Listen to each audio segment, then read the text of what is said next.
Hello, Joseph Urbasi here, and today I'm going to teach you how to create your own traffic light simulation using Tinkercad. So, all you have to do is search Tinkercad sa Google, tapos mapunta ka dito sa tab na to, and you need to sign in your Google account. Okay? And after that, click create, and you'll see magka-pop up yung circuits. Click nyo lang, and it will take you sa tab na ito. Yan, kung saan may kita may components. So, ang kailangan natin components ay tatlong LED. Yan. Red, orange, and green. Yung kailangan natin. Let's change the color. Ito, orange. And this one right here is green. Yan. And after that, kailangan natin ng resistor, syempre. 1K value. According sa schematic, kasi 1K, kaya susundin natin yan. Okay? And Arduino Uno R3 to be specific, kailangan natin yan. And breadboard na maliit lang, kasi onti lang naman yung ikakabit natin components. So yan, lagay ko lang to sa breadboard. Gitna ko lang siya.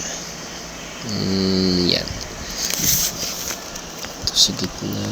1K sa negative connection nya. Short leg na LED ay may resistor, tapos yung kabilang dulo ng resistor ay nakakabit sa negative rail ng breadboard. Yan. Okay, so yan lang naman yung kailangan natin. Tapos some jumper wires pag actual, pero sa case natin din natin kailangan nun, kasi Tinkercad lang naman. So ito na-connect to sa TX or pin 1 ng digital pin, and this right here is sa pin 2.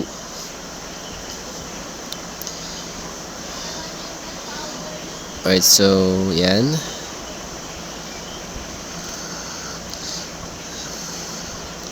Ayan, pin 3. Sunod-sunod rin lang natin. Pin 1, pin 2, pin 3. Yun ang mga gagamitin natin dito. Yan, okay. And let's change it to red, kasi ito yung magiging pinaka supply ng ating LEDs, no? Hindi tayo maglalagay ng positive sa 5 volts papunta sa breadboard, hindi na. Sa long na paano lang ng LED. Yung ground ng Arduino is kakabit natin sa negative rail na sa breadboard, kung saan nakakabit yung mga resistors na 1K. Ayan. So kahit di na naikabit yung yung 5 volts, kasi may power na yung mga pin 1, 2, 3, yung digital pins, may power na yan. I-indicate natin mamaya sa code. Okay? And yan, ready to code na to. So click lang natin itong blocks, tapos text, and continue. Yan, mapunta tayo dito ngayon sa void setup and void loop. So yan, nalagyan natin dito yung mga pins na ating gagamitin, and i-indicate natin kung output ba o hindi. So pin 1 will be output, and pin 2 output rin, also pin 3. Yan. Alright. Ayan, so that's pretty much about it. Next is void loop. So dito, yung digital write, type natin yan. Tanggalin mo natin yan. Digital write 1, comma, high. That means na mag-send tayo ng signal to pin 1 ng digital, thus turning our LED on. Red LED to be specific. Yan. So red is equal to 1, orange is equal to 2, green is equal to 3. Yan, okay.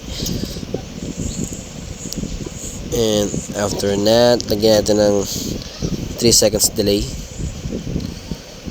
3,000. So bakit 3,000? No? Kasi 3,000 milliseconds is equal to 3 seconds. And after that, kailangan naman natin buksan yung orange LED. So write again, digital write, and number 2, tapos lagyan nyo high para mag-on siya. Okay, delay will be 1 second. Okay, and the next LED na bubuksan natin. Ay wait, kailangan mo natin sila patayin both. So right, digital right, tapos pin 1 and then low para mamatay yung red LED. Ganoon din sa isa, sa orange. Pin 2 low. Yan. Okay, so namatay na yung dalawa. Napatay na natin. Turn on naman natin yung green. So again, digital right. This time number 3 na. And high. Yan. And we need to put a 3 seconds delay. So again, 3000. And then we need to turn this off. So 3 is low. Yeah. Okay. So delay, I think 1000 or 1 second will do.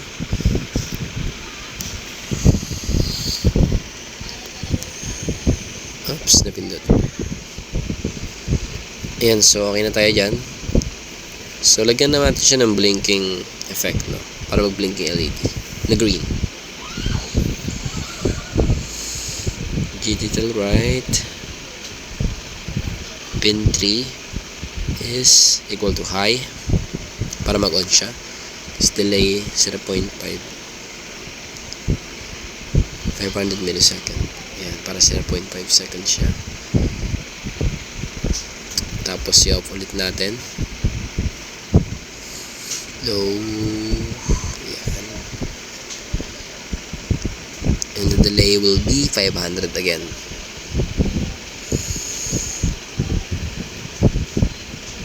So after nyo mag-indicate ng code, guys, make sure na may semicolon para di mag-error. Okay?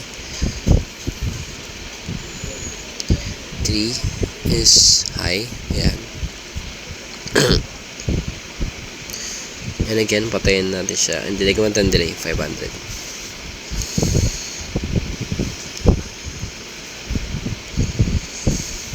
And then we need to turn it off. So we'll write T is equal to low.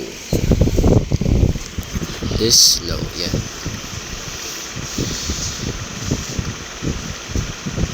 Delay will be 500 millisecond again. So dalawang blink na yung katumbas niyan. We need extra 1. Kaya maglagay ulit tayo ng code. Okay, high ulit, tapos off. So ulit lang, guys. Pero nyo i-copy-paste yan pag gusto nyo. Okay, sa may bandang blink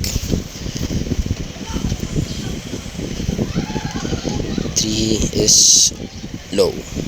Yan. The semicolon.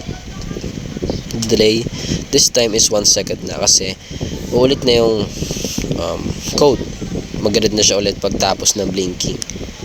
Okay, so yan.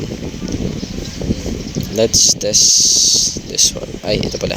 Itong void loop pala. Sa loob nito, panilagay ka ng codes, mag-loop siya forever. Okay, ulit lang siya. Simula sa taas, pababa. Tapos ulit. Ganun yung pag-pass niya ng code. Okay? So, let's test this code. Naglolo ko yung kaya mapindot. Wait. Naglolo ko, guys. Ayan, yan. As you can see, walang error. And yan. 1, 2, 3, 1. Tapos red, nag-turn on. 3, tapos 1, tapos 1, 2, 3, blink. Okay, so tama yung operation natin, tama yung algorithms ng traffic light simulator. So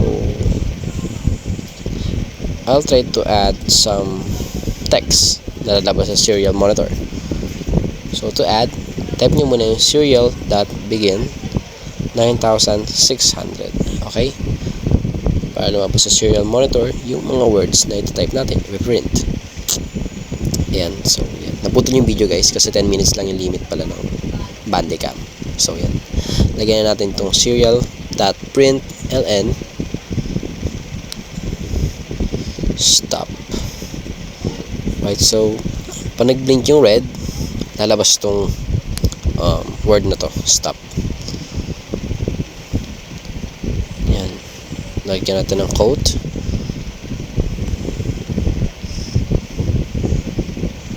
And dito sa may orange yan, bago mag-on yung orange, may lalabas na text.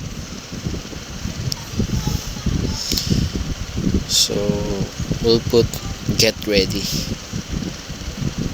or be ready. Get ready lang yan, and 2 dots, end quote. I need 1, 2, yan. Okay, and yun, semicolon palagi guys, huwag nyo kakalimutan kasi yan yung madalas naka-error ng code. Okay, so be mindful doon, semicolons. Dito naman tayo sa green. So pag nag-blink yung green guys, lalabas sa serial monitor is the word go. Alright, so yan. Okay, let's try start simulation and stop. Nag-blink yung red, orange, get ready, and green, labas yung go. So clear natin ulit, labas yung stop pag orange na, mag-get ready na, and mag-go pag green. Alright, okay, so mapapansin nyo pa-vertical yung pag-print dito sa may serial monitor kasi meron tayong ln sa bawat dulo ng ating serial.print. Okay, so pag walang ganon, pag walang ln, pa horizontal yung pag distribute ng mga words dyan sa serial monitor. Okay, so let's try to change the pins na ating gagamitin sa code. Okay, and sa Arduino board, so I'll be using 2, 3, and 4 sa digital pins. Okay, so let's change the value. Add lang tayo ng 1, yung 3 magiging 4, yung 3 magiging 4 guys, and yung 2 magiging 3. Alright, so ayan, baguhin muna natin lahat dito bago natin baguhin yung connection sa mismong Arduino board. Ayan, tapos na. So move lang natin.